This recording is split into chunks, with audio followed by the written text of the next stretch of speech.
a piano manufacturer who once rivaled Steinway as the premier piano of America. Today, we look at Mason and Hamlin, and we talk about the rich history and where the company is today.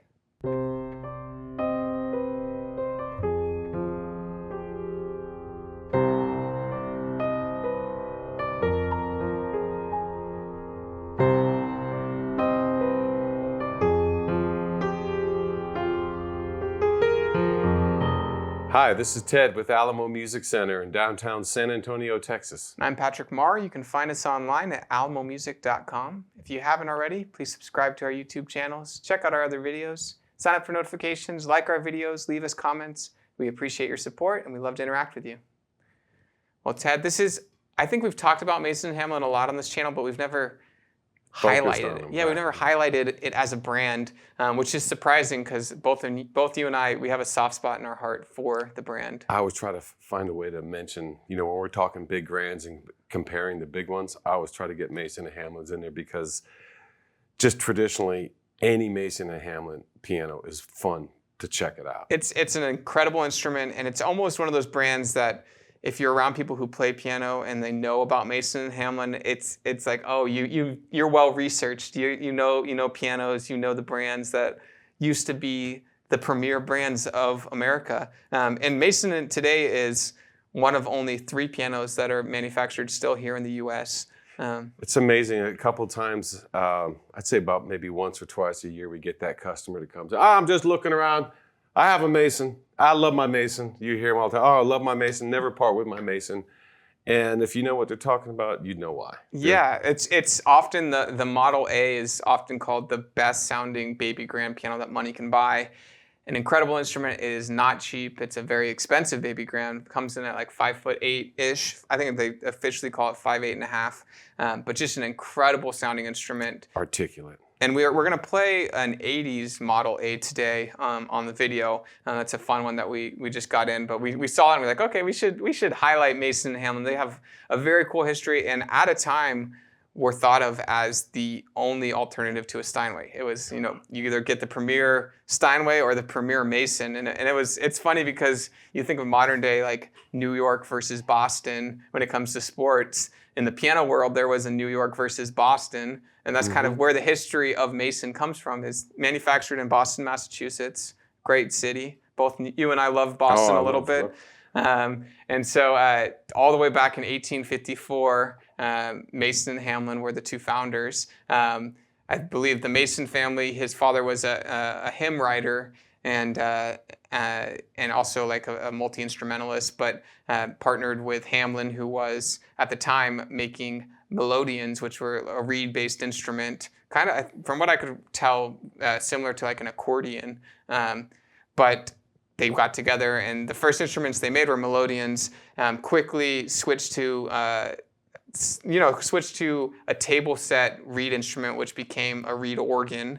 And the reed organ, it's interesting because you read about it, and they were always trying to figure out the new, latest way to make the technology great. And that's kind of a theme throughout Mason and Hamlin's history, which has lots of tales of what if we change this on it. Incorporate some new smarts. Yeah, like this is a great instrument, but how do we make it better? And they did that with the piano later. Not until about the 1880s did they make their first piano. It was an upright piano. You can see the casing of an organ it kind of translates nicely to an upright piano. But when they started building and manufacturing pianos, they did this. It was an alternate tuning device, so it wasn't piano. The tuning pins traditionally that are on a piano. It was a stringer, is what they called it, and with this device, they basically would screw in. There was a screw stringer, and so you would tighten the strings to bring it up to pitch.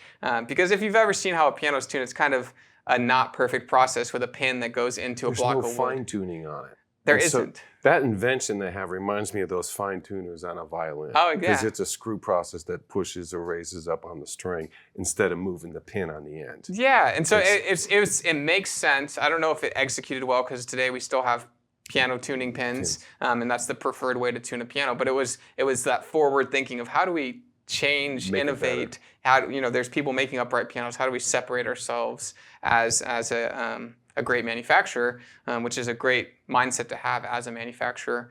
And I want to say, when they were organ makers, they were considered one of the best. They were producing 200 organs a week. They had 500 employees.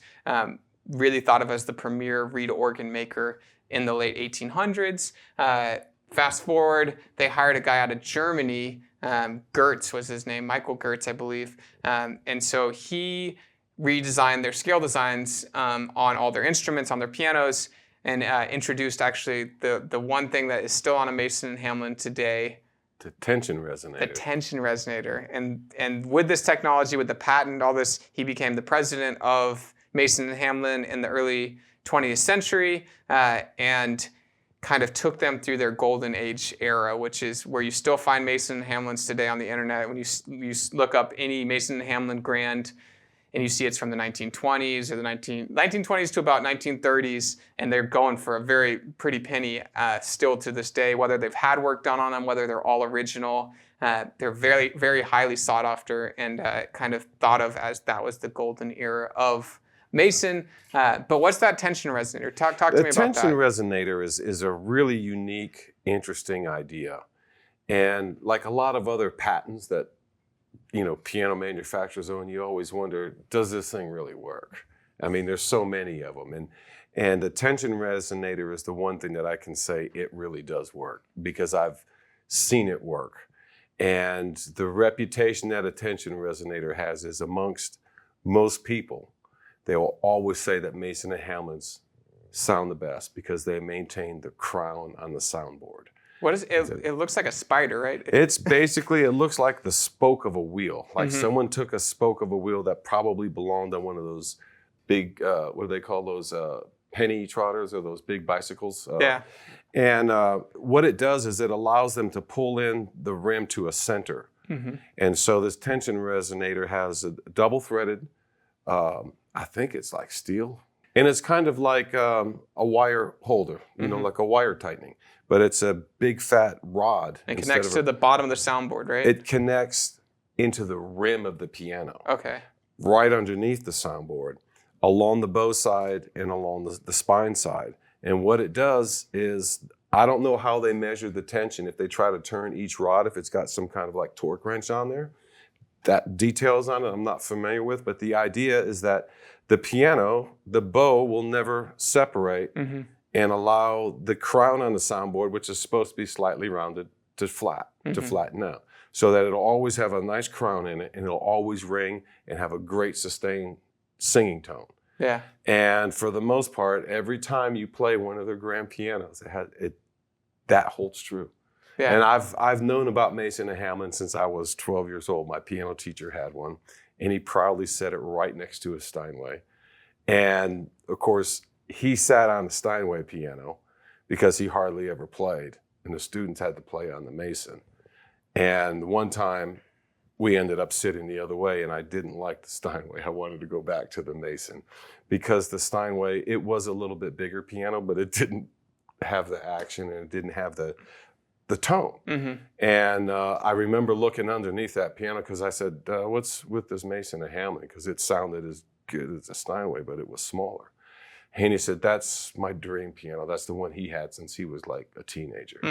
And he said, with that tension resonator, I made believe I knew what he was talking about. I said, I don't know what you're talking about. And he said, it's underneath. I went under there and looked at it. I thought, so that's how they keep that thing all tight and perfect. And then I've even seen them on the upright pianos. There was a while when they were putting them on the back, and it looks like someone just took the spokes of a wheel and put it on there, but every one of them circle in the middle. has one of those gapping tools in it that you can either expand or contract the entire frame of the piano on it. You probably don't want to mess with that unless you're the expert. Well, yeah, that, right? Yeah. And then the other thing too is, how many Masons have we had come through here, even if they're just for setup, view, and then repack or go to get remanufactured? And we had a couple that came through here that were going to get remanufactured. Mm-hmm. And I remember I said, I can't believe someone's getting this remanufactured. There's nothing right. They're great sounding already. Yeah, we had a 9 It foot. didn't look perfect, but it played and sounded great. We had that 9'4" CC too. That was just incredible sounding. So the tension resonator. If you've ever been around a Mason Hamlin grand piano, it's really easy to find. If you lay on your back underneath, And look up,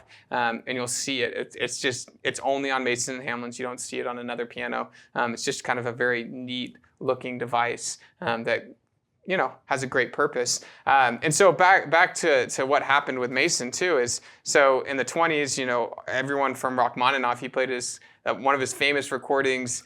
That was a great feather in the cap for them. And on arguably his most beautiful, recognizable piece, the Concerto No. 2, Piano Concerto No. 2, Rachmaninoff played on a Mason.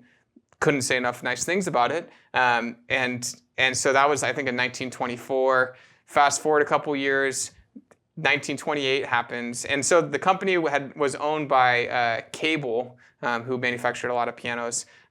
When Great Depression was hitting, it sold.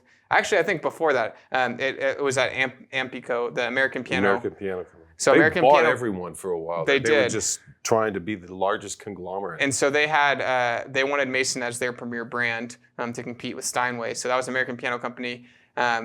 They had them from 24 to about 28. Then 1929 happens, and in American history, you've learned the Great Depression happened.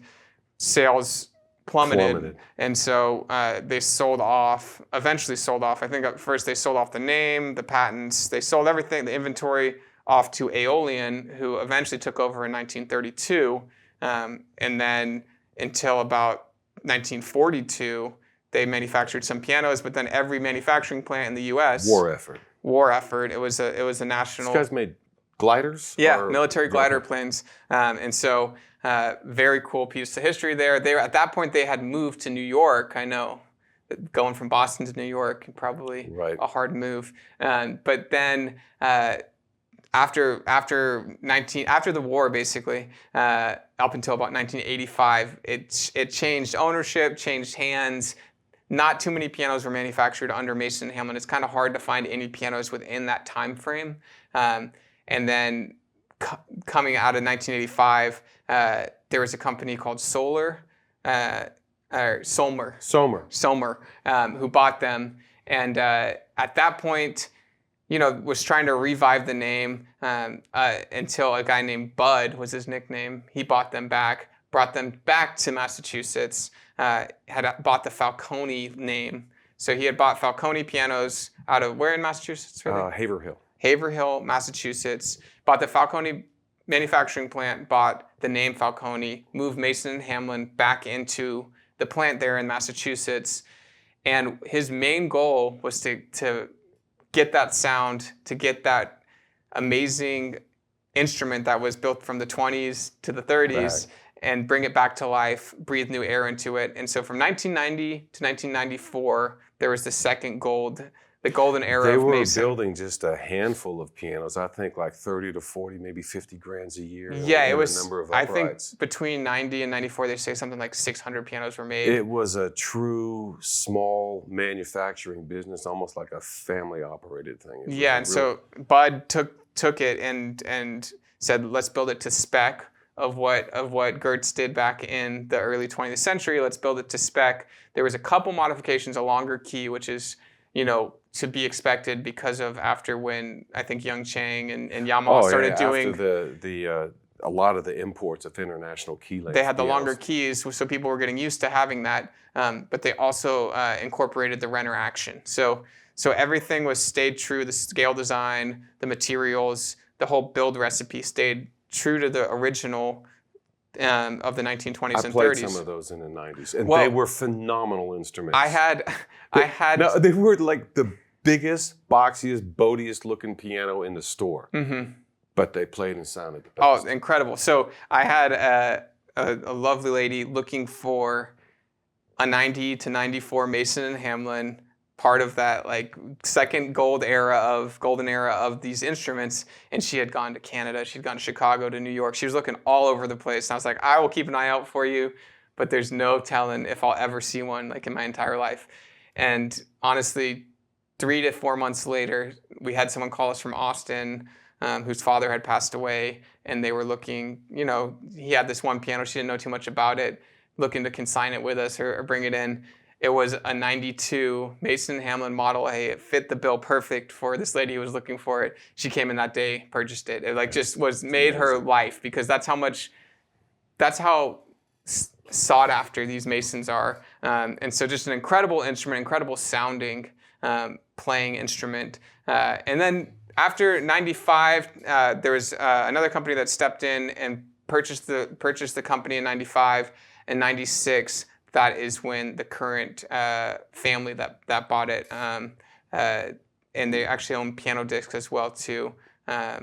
Last name is Burgett. Burgett, yeah. So Burgett Inc. purchased them. Two brothers. Got a great story on the Mason Hamlin website, but just love Mason Hamlin pianos, as a lot of people do. Wanted to keep the name alive, and they've actually done great things with Mason Hamlin. It's kind of difficult to find one and play a new one nowadays, but they have some incredible features. They still have that tension resonator. They do something very similar to Kawai with their actions. Actually, Mason Hamlin were the first ones to put a complete carbon graphite action. Wesson Nickel and Gross is the manufacturer, and they manufacture separate components of piano actions. They make the complete action. They also make, I believe, part of the key. I don't know which part it is. I think it's the end part, and they make the shanks. Okay. And supposedly the shanks with the action is the most precise, accurate piano that you can get. And those are the ones that people are lined up for at the NAMM show to get their 5 or, I think they limit you to 5 or 10 minutes to play on these things. They're great. I've had the opportunity to play one. I told you to go find a new one for the action. And then Kawai picked that up. They put in the carbon fiber action in the Millennium 3. So just an incredible, accurate, beautiful sounding, articulate action that just does the job great. That's on the newer ones. But let's take a listen to the Mason that we have here today. It's not behind us, it's in our other room. So we're gonna take a listen to that one, and then we'll come back and close it out. But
Patrick, that was wonderful. And to think about, that is actually the baby of their I mean, that's the Model A. Yeah, the 5'8.5". It's great. It's an incredible small packed instrument that sounds a lot bigger than the size. But their current models right now, I think you're up to date on sizing on those. Yeah, they make the big one is the CC, Mm-hmm. and currently that's coming in at 9'4". Yeah.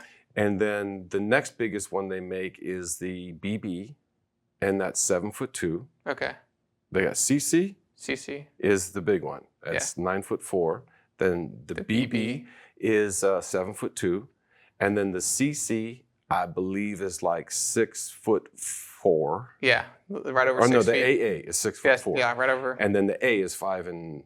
8.5. Yeah, and then so a small arrangement of their American-made Masons. They don't produce that many a year. They have the Model 50, which is their upright that they produce.